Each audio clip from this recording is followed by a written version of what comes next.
is submitted. Thank you. Next case on calendar is Keogh versus Blanche.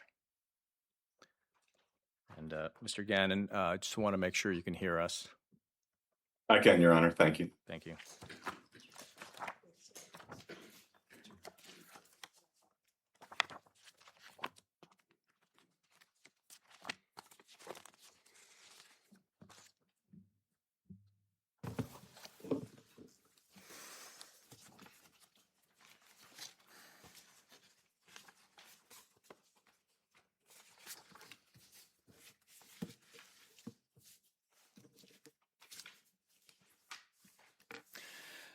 Good morning, Your Honors, and may it please the Court.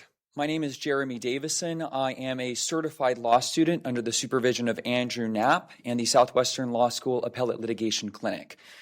I am appearing by pro bono appointment on behalf of petitioner Mr. Sokin Keogh, who is listening today from the California City Detention Facility.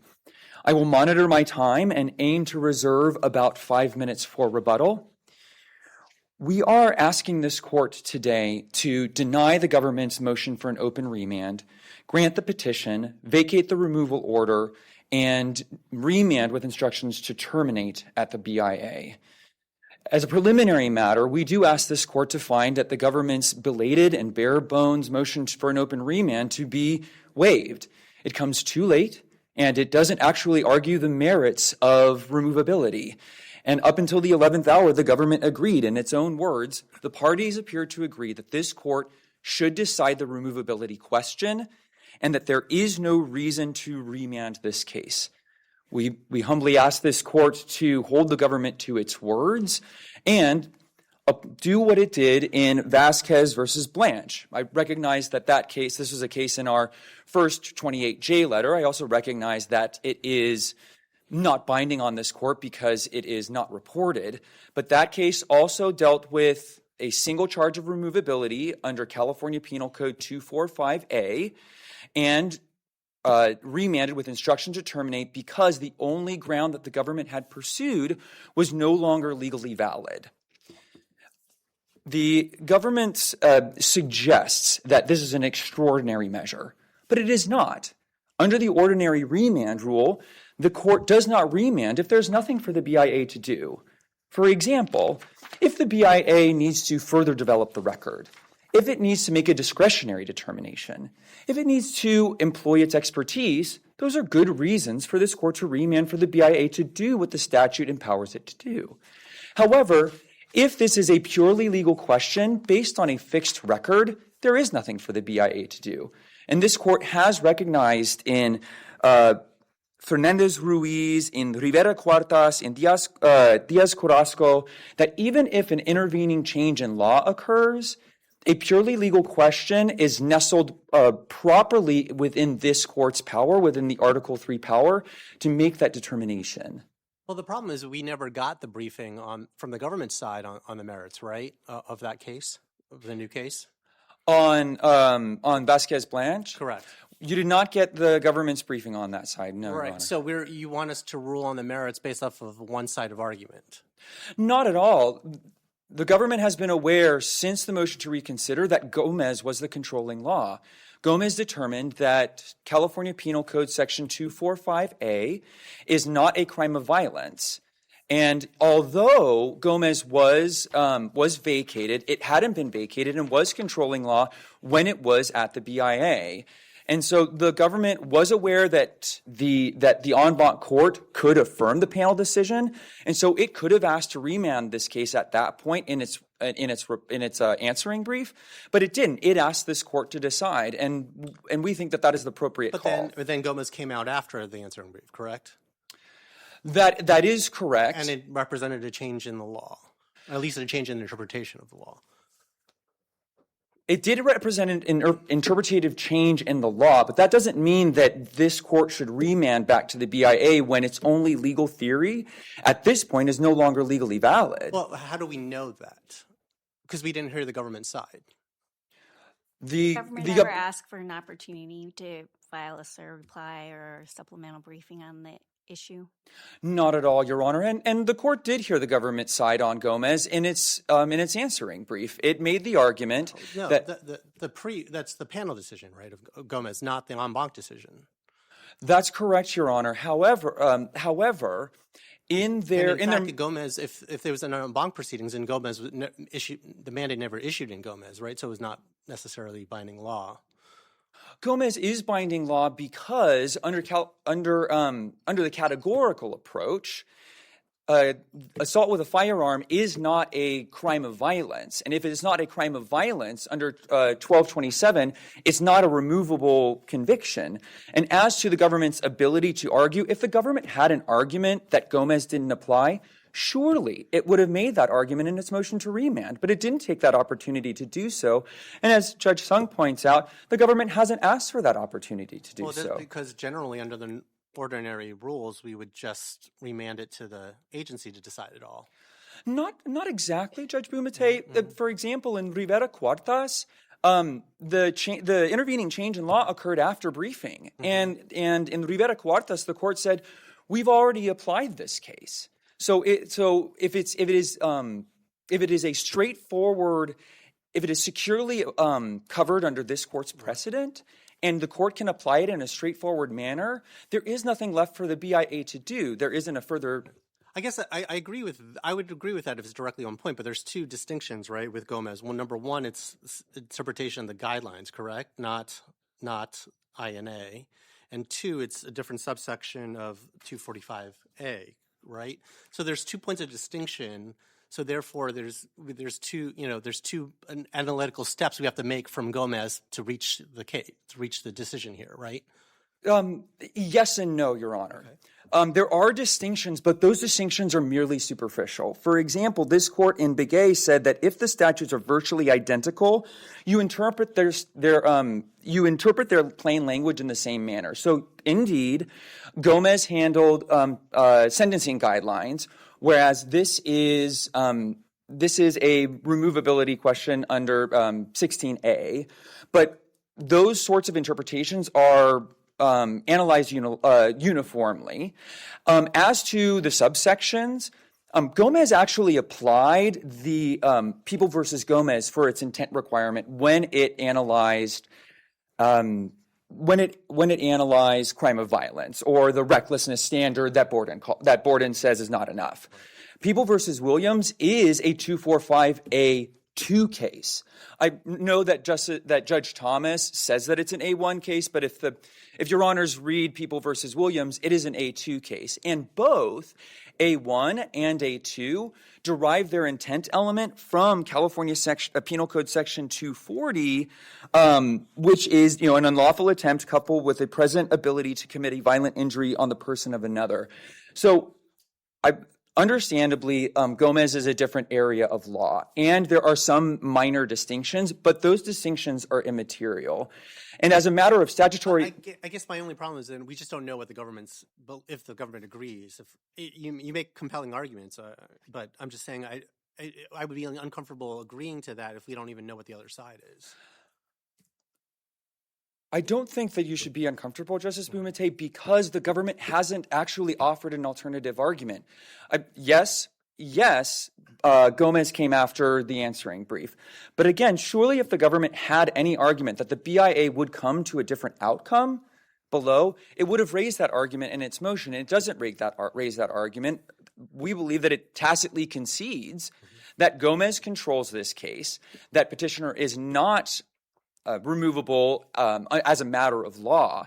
And given that this court is empowered with the ability to interpret statutes, Article 3 is the appropriate place to make that call. As Judge Sung pointed out in the previous argument, there is no deference paid to the BIA on this issue. So if the court remanded and the BIA came out to a different interpretation, this court would be compelled to reverse it. And there's just no reason for that kind of ping-ponging back and forth between the court and the BIA.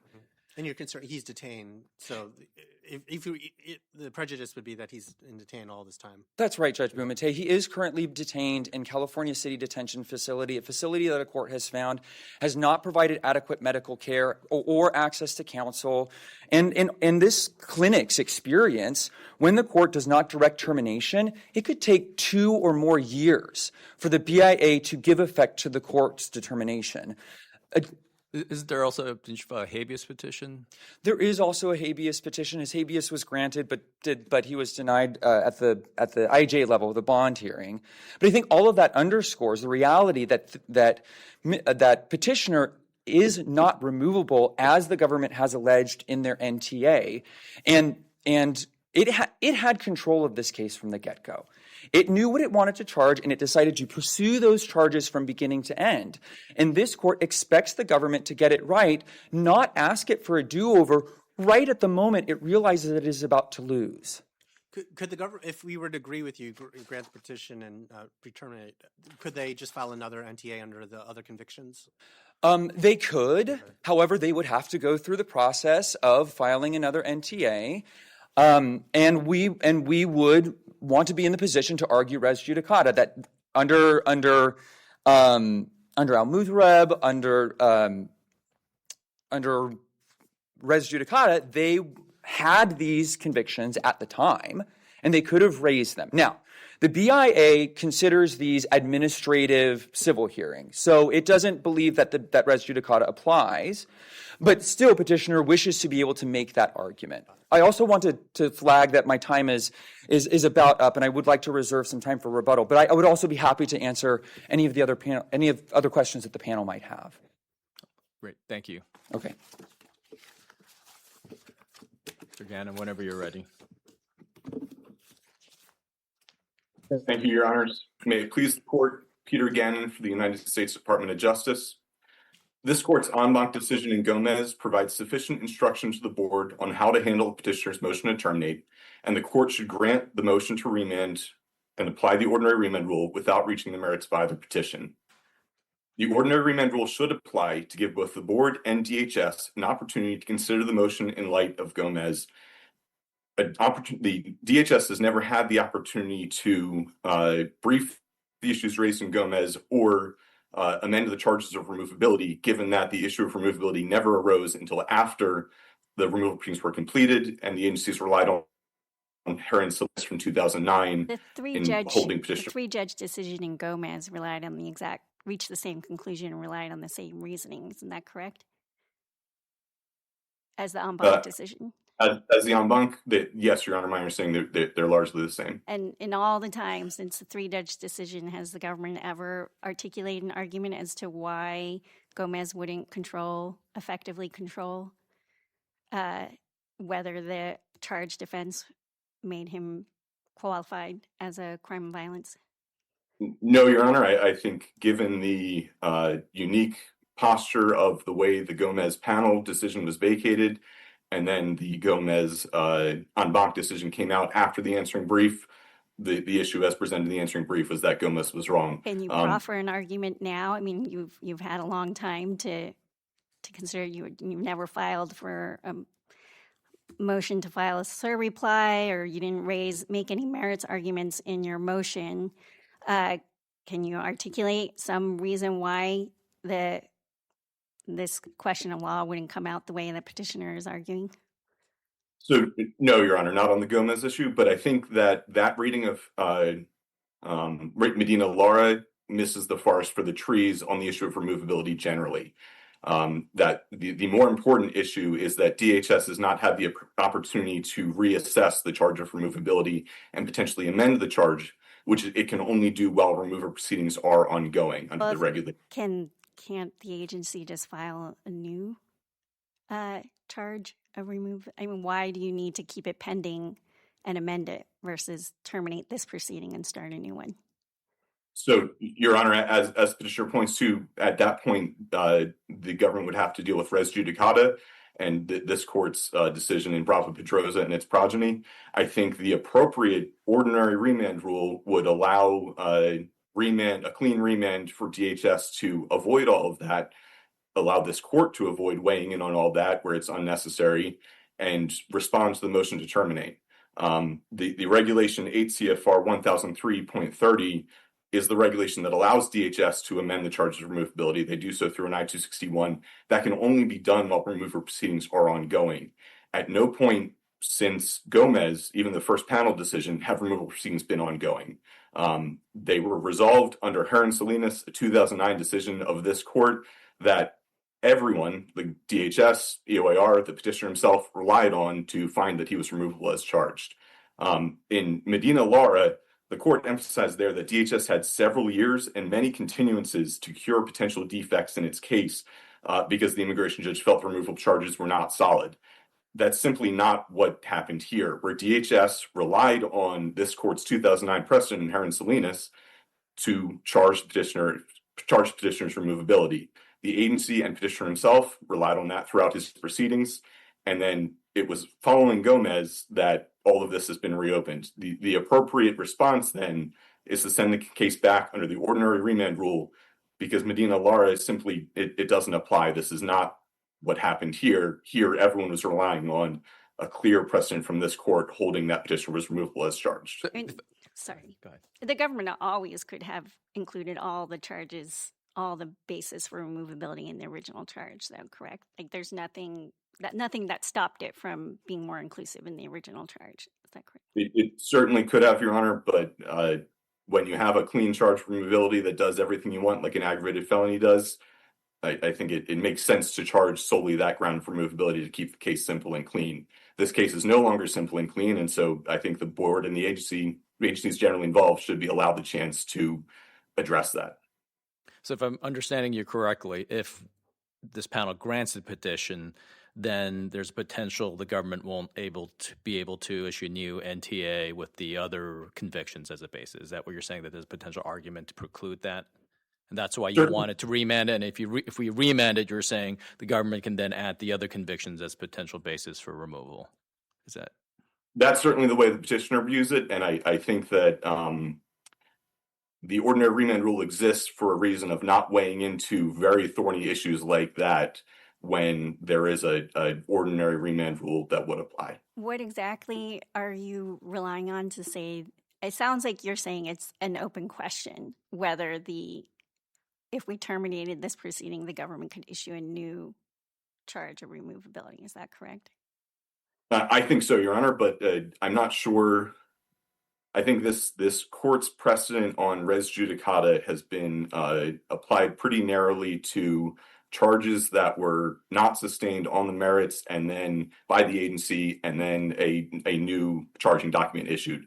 I don't think if this court directs termination and expressly precludes something like the opportunity to amend charges, that DHS wouldn't have an argument to say, well, we didn't get the full opportunity to present this. I'm sorry, I'm really not following you. Is there a case that says when the charging document included one basis for removability that's determined to be invalid and the removal proceeding is terminated, the government cannot issue a new removable proceeding on a different basis? So Brava Pedrosa and the cases that followed it generally would foreclose the second charging document. But I'm not sure that any of those cases would involve... On a whole new basis. The case you're saying says the government cannot issue a new order of removability on a completely different basis. For a ground of removability that could have been charged at the time, Your Honor. But I think the key distinction What is that case? So Brava Pedrosa, and I believe the cases petitioner cites to in his res judicata arguments come from that case. But again, Brava Pedrosa doesn't, I don't think any of those cases involve an instance where this court ordered termination and precluded DHS from amending a charge of removability where they previously relied on a long-standing precedent of this court to hold someone removable as charged. And I think that for this court to jump into that without giving the agency the opportunity to assess the charges of removability is where Medina Lara simply doesn't support. And I think that's the issue. It's whether you should apply the ordinary remand rule or not. And Medina Lara doesn't get the petitioner there because this is not an unusual or extraordinary circumstance like it was in Medina Lara. Counsel, would your concerns be satisfied if we were to rule that Gomez does govern, that his conviction is not an aggravated felony, and then remand to the BIA to put this into effect? I think as long as your order made very clear that DHS is allowed the opportunity to pursue alternative removal charges, losing the crime of violence charge under Gomez would not give me any heartburn, Your Honor. Okay, so as long as we don't terminate the removal proceedings, essentially. I mean, we wouldn't have to expressly say you're allowed to amend. We could just say it's not terminated.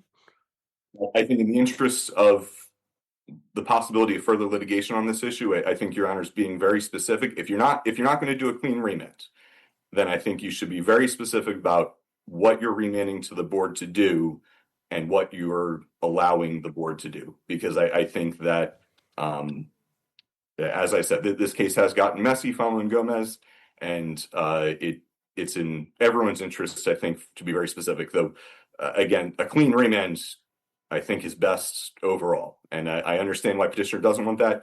He wants that because he wants to have everything done. And I don't think Medina Lara supports that position of his. So I do believe that a clean remand is necessary. Just quickly regarding the footnote in the answering brief, I believe petitioner might misunderstand that. The issue there was that Heron Salinas controlled at the time of the answering brief. There was no reason to remand at that time for further consideration of removability because the board was not equipped to address the clearly irreconcilable issue that this court dealt with in Gomez. Obviously, remand in some form is necessary at this point because this court has to send the case back to the board one way or the other. But at the time of the answering brief, remand was not appropriate because Heron Salinas was the controlling precedent, and as it was for the entirety of petitioner's removal proceedings. I'll also note petitioner's detention is not before this court. He has administrative remedies going. He has habeas remedies going. For this court to weigh in would be, I think, that third bite at the apple that Medina Lara shut down for DHS, allowing the petitioner to challenge his detention further when he's already well on his way to doing so would be inappropriate. I think if you do want to reach the merits of the petitions, the 2024 petition involving the discretionary denial of the 212H waiver, this court clearly has no jurisdiction over it. I'm glad to address it if you want, but I don't believe any of those issues are sufficiently colorable to grant the court jurisdiction. So if there are no further questions, I would conclude just that the ordinary remand rule controls here. Medina Lara does not say what petitioner thinks it says, and this case is distinguishable from it, and the case ought to be remanded. I'll cede the rest of my time back to the court. Great, thank you.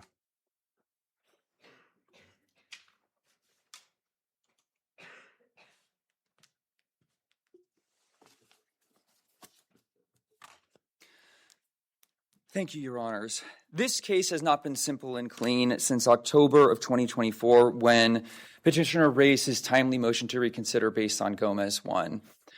My friend on the other side concedes that they do not have an alternative argument as to why Gomez doesn't apply, and I think that is a fatal concession. There is nothing for the BIA to do when their only legal theory has failed.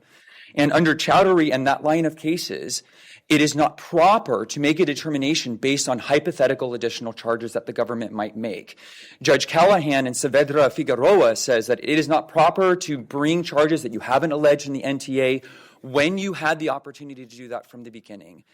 Ultimately, this court should be concerned with the government engaging in endless litigation. Like Medina Lara, and Medina Lara said, if there is fair warning that you might lose on this issue, it is incumbent upon the government to raise alternative arguments. And Medina Lara is not the only case that doesn't remand back to the BIA when there's an intervening change in law, and is not the only case that resolved the matter even when things got a little bit messy. Fernandez-Ruiz, there was an intervening change in law that allowed for the modified categorical approach, presumably so that in an area where it would be more beneficial for the BIA to develop the record, but it didn't. Also, in Gomez Ponce versus Holder, the court said we have applied this intervening precedent already in the immigration context, and it vacated. So I think that ultimately the government should not be allowed to engage in endless litigation where it pursues one narrow, that it thinks clean, grounds for removal, and then right at the end, when it realizes it is going to lose, ask the court for a mulligan so it can go back and try again when it had that opportunity to begin with. Well, I'm looking at Medina Lara. It says one of the reasons why they didn't remand is because the government hadn't asserted a way it would cure its deficiency on remand. Here, there does seem to be a way to cure the deficiencies by amending the NTA, right? Correct, but the hypothetical possible other charges, this court has not remanded simply for the government to try again. So and there's an issue of notice that the government pursued one legal theory, and whatever alternative theories it might have under Al-Mutareb, it chose to pursue one, and it should accept the consequences of its litigation strategy just as any defendant would. I don't know. Is that a due process argument? I see what you're saying as a general fairness, but I'm not sure that's necessarily right under the law. Well, I think I think Chowdhury in that line of cases can be read for the proposition that a non-citizen should have notice of the legal theory that the government intends to pursue and not have to mean that you can't amend it later. But that doesn't explain why the government hasn't chose to file to try to reopen proceedings, to amend the NTA before. Happened after they didn't have authority to do that, right? But they could have had it when it back was to the BIA. I mean, the BIA, it was firmly with the BIA Gomez 1, and the same analysis occurred in Gomez 2. So there just isn't much of an excuse to wait on this when they had noticed that they were about to lose. As far as bringing an alternative argument later, Aguilar-Turcios, that was also a case where it got messy, and that was where the government had pursued a claim under the Uniform Code of Military Justice. Right. And towards the end, the government wanted to kind of re-up litigation on an alternative theory, and the court said you can't do that this late. Would you have any objection to us ruling that Gomez applies, and then remanding and saying we don't take a position on whether or not the government can amend the NTA? I think we would prefer that the court direct the BIA to terminate, because that is how the ordinary remand rule ordinarily plays out when it is a purely legal question. That this court is best to respond to it. We do believe that petitioner would be prejudiced on remand because he is still in detention, and because we think that the government already had that opportunity to bring a claim that it had notice of from the very beginning. Great. Thank you. Thank you both for helpful advocacy, and thank you, Mr. Davison. You did a great job. I know you're a student, and thank you, Mr. Knapp, for supervising pro bono. The case is submitted.